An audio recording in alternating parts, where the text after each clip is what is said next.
पवन सिंह के भाई आज कह रहा है कि पॉलिटिक्स कर रही है, उस दिन कहाँ गया था तू? हेलो दोस्तों, नमस्ते, प्रणाम। कैसे हो आप सब? आई होप आप लोग बहुत अच्छे होंगे और मैं भी बहुत बढ़िया हूँ। तो मैं फिर से ज्योतिषीन के लिए वीडियो बना रही हूँ।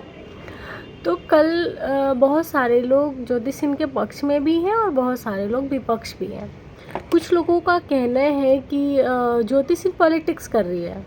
ठीक है, चलिए मान लिया वो पॉलिटिक्स कर रही है, ठीक है। तो फिर पुलिस वहाँ पे क्या कर रही थी?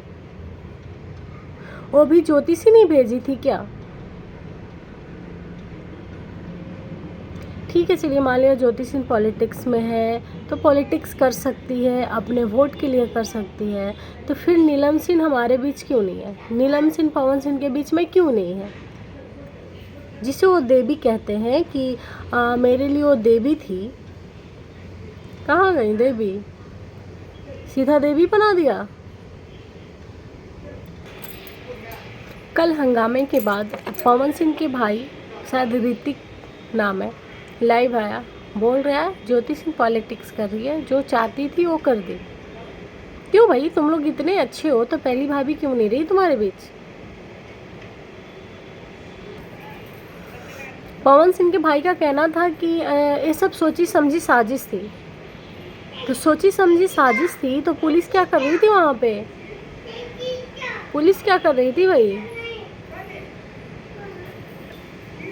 वो तो तुम्हारे भाई का घर था ना, कि ज्योति सिंह का तो घर नहीं था कि सोची समझी साजिश करके गई थी वहाँ पे।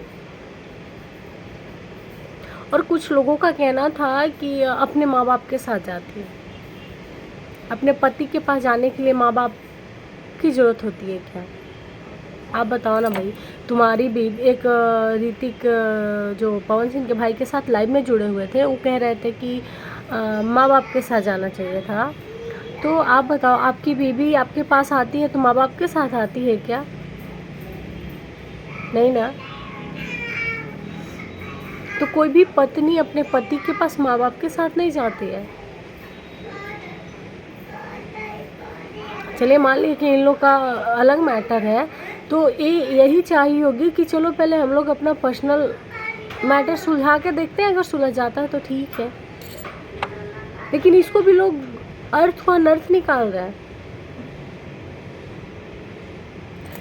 कल मतलब मैं लाइव देखी तो मुझे बड़ा अजीब लगा। कह रहा है मेरी माँ का तबीयत ख़राब है, टेंशन में मैं लेकर नहीं जा रहा हूँ। तुम्हारी माँ का तबीयत ख़राब है, वो भी तो किसी की बेटी है, उसकी भी माँ का तबीयत ख़राब हो सकता है।